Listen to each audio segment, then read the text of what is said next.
Hello everyone, मैं ऋतिक। आप सभी का स्वागत है स्ट्रेट स्टडी चैनल पर। आज की इस वीडियो में मैं आपको हिमालय की विशेषताएं और उत्पत्ति के कारणों के बारे में बताऊंगा। तो शुरू करते हैं इस वीडियो को हिमालय की विशेषताओं के साथ। सबसे पहले हिमालय पर्वत है वो विश्व का एक नवीन वलित पर्वत है। ये जो हिमालय पर्वत है विश्व का एक नवीन वलित पर्वत है।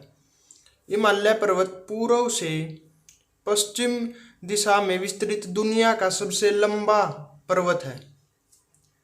पूर्व से पश्चिम दिशा की में विस्तृत विश्व का सबसे लंबा पर्वत है। और हिमालय पर्वत श्रेणी के अलावा अन्य पर्वत श्रेणियों का विस्तार है, जैसे अंडीज पर्वत श्रेणी, रॉकी पर्वत श्रेणी और ग्रेट डिवाइडिंग रेंज तथा यूराल पर्वत श्रेणी। जो ये सभी पर्वत श्रेणियां हैं ये उत्तर से दक्षिण, जैसे मैंने दर्शाया है कि ये चार जो पर्वत श्रेणियों का नाम लिया वे उत्तर से दक्षिण दिशा में विस्तृत है। लेकिन जो हिमालय है वो पूर्व से पश्चिम की ओर विस्तृत दिशा में दुनिया का सबसे लंबा पर्वत है। ठीक है। और जो ये हिमालय की लंबाई है वो पूर्व से पश्चिम दिशा की ओर लगभग 2500 किलोमीटर है। कितनी? 2500 किलोमीटर है हिमालय पर्वत की लंबाई। ठीक है।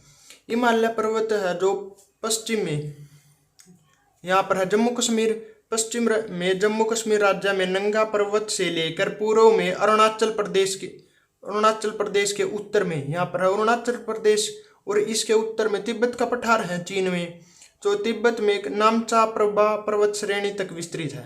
क्या बताया मैंने?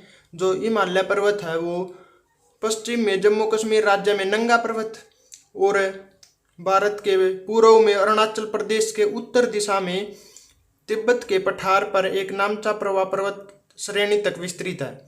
जो हिमालय की चौड़ाई है यहाँ पर पश्चिमी भाग में तो ज़्यादा है, अधिक है, जबकि पूर्व भाग में इसकी चौड़ाई कम है। आप देख भी सकते हैं यहाँ पर इसकी चौड़ाई ज़्यादा है और यहाँ पर कम है।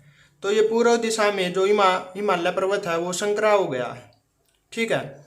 और संकरा होने के कारण यहाँ पर ये ऊंचा उठ गया है हिमालय पर्वत। ठीक है। जो यह हिमालय क्या करती है, आपको देखो ये नजर आ रही है, वो धनुषाकार की है। कैसी है वो? धनुषाकार की हिमालय क्या करती।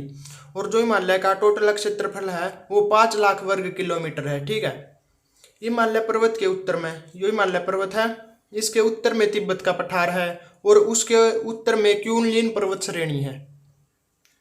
मैं एक बार और रिपीट कर रहा हूँ, हिमालय पर्वत के उत्तर में तिब्बत का पठार और उसके उत्तर में क्यूनलन पर्वत श्रेणी है। जो हिमालय पर्वत है वो पूर्वी और पश्चिमी छोर पर आपको नजर आ रहा है। ये मैंने दर्शाया है यहाँ पर लाल पेन के साथ और यहाँ पर काले पेन के साथ कि वो मुड़ गया है। ठीक है। जो हिमालय पर्वत है वो पूर्वी और पश्चिमी छोर पर दक्षिणावर्ती मोड़ खा गया है। पूर्वी और पश्चिमी छोर पर दक्षिणी की ओर मुड़ गया है हिमालय पर्वत। ठीक है। जो हिमालय के पश्चिमी छोर पर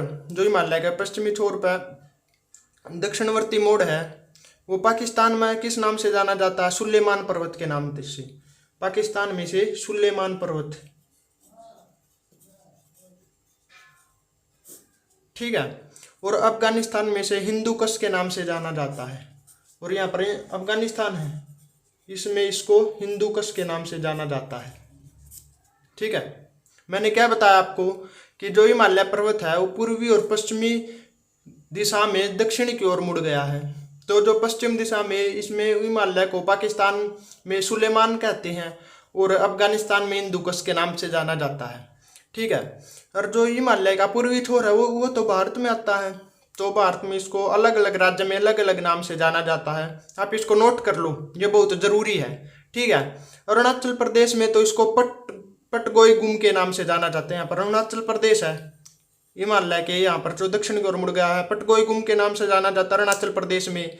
और यहाँ पर नागालैंड है, नागालैंड में नागा पहाड़ी और मणिपुर में मणिपुर पहाड़ी और मिजोरम में मिजो पहाड़ी।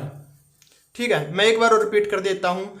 जो ये हिमालय पर्वत है दक्षिण की ओर आकर मुड़ गया पूर्व और पश्चिम दिशा में। पश्चिम में तो पाकिस्तान में सुलेमान पर्वत और अफगानिस्तान में हिंदुकश, और यहाँ पर भारत में अलग अलग राज्य में अलग अलग नाम से जाना जाता है। अरुणाचल प्रदेश में पटकोई बुम, नागालैंड में नागा पहाड़ी, मणिपुर में मणिपुर पहाड़ी और मिजोरम में मिजो पहाड़ी।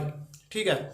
और जो हिमालय का आपको यह भी नजर आ रहा होगा यहाँ पर क्या है, म्यांमार में इस श्रेणी को हिमालय की एक शाखा को क्या कहा जाता है, ये भी बार बार पूछा जा चुका है। अराकानियुमा, अराकानियुमा कहा जाता है। ठीक है, म्यांमार में हिमालय को। ये तो बात हो गई हिमालय के कुछ विशेषताओं के बारे में, जो मैंने इसकी मोटी मोटी आपको विशेषताएं बता दी है हिमालय पर्वत की। अब बात कर लेते हैं कि हिमालय पर्वत का निर्माण कैसे हुआ है। ठीक है, जो हिमालय पर्वत है इसका निर्माण कैसे हुआ, इसके बारे में मैं आपको बता देता हूँ। जो हिमालय पर्वत है वो विश्व का एक नवीनवलित पर्वत है, ये मैंने आपको बता दिया। हिमालय पर्वत का निर्माण है जो सानजोई महाक्लब में हुआ है, सानोजोई में। ये भी पूछ लेता, बार बार पूछा गया, बार बार कहाँ कब हुआ है, सानोजोइक महाक्लब में। सानोजोई महाक्लब में हिमालय का निर्माण हुआ है। ठीक है, और जो हिमालय पर्वत की उत्पत्ति की जो सबसे अच्छी व्याख्या है उसका वो कौन सा सिद्धांत करता है, कोपर का सिद्धांत। कोपर एक जर्मनी का भूगर्भ शास्त्री था। कोपर एक व्यक्ति था,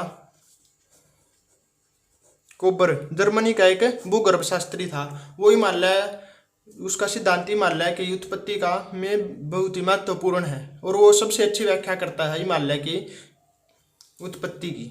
ठीक है, और कोपर ने अपने सिद्धांत में क्या बताया है, कोपर ने अपने सिद्धांत में यह बताया है कि आज जहाँ हिमालय पर्वत है, यहाँ पर जो हिमालय पर्वत है मैंने आपको यहाँ पर दर्शाया, ये हिमालय पर्वत है।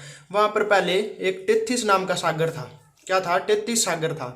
ठीक है, जो टेथिस सागर था इसके दक्षिण में तो गोंडवाना लैंड। ठीक है, भारत यहाँ पर अफ्रीका से लगा हुआ था, और अब ये उत्तर पूर्व की ओर दिशा में प्रवाहित हो रहा है। ठीक है, यहाँ पर क्या था, गोंडवाना लैंड टेथिस सागर के दक्षिण में, और टेथिस सागर के दक्षिण में गोंडवाना लैंड, और उत्तर में अंगारा लैंड था। क्या था, अंगारा लैंड। ठीक है, जो कोपर के अनुसार है गोंडवाना लैंड तथा अंगारा लैंड, ये दोनों में अनेक नदियां बहती थी। यहाँ पर बहुत ज़्यादा नदियां बहती थी गोंडवाना लैंड में और अंगारा लैंड में। ठीक है, और इन नदियों ने लंबे समय तक टेथिस सागर में अवसादों का निरपेक्ष किया है, जिससे टेथिस सागर में मलबा जमा हो गया। ठीक है, क्या जमा हो गया, मलबा। जैसे यहाँ पर जैसे जैसे मलबा का जमाव होता गया, नहीं मलबा का जमाव बढ़ता गया।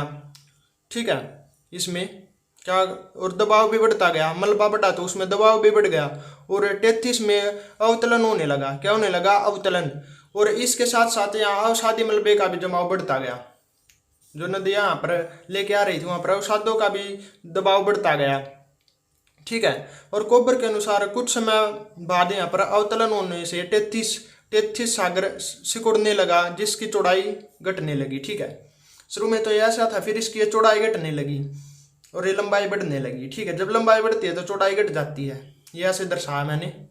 ठीक है, और ये टेथिस सागर में सिकुड़न होने से उसमें जो जमा अवसादी चट्टानें थी वे उनमें मोड़ पड़ने लगा। ठीक है, और या आप कह सकते हैं कि वलन होने लगा। ठीक है, फोल्डन, तो हिमालय का एक फोल्डन माउंटेन है। तो कोपर कहते हैं कि जो मोड़ पड़ने की क्रिया मलबे के दोनों किनारों पर अधिक हुई।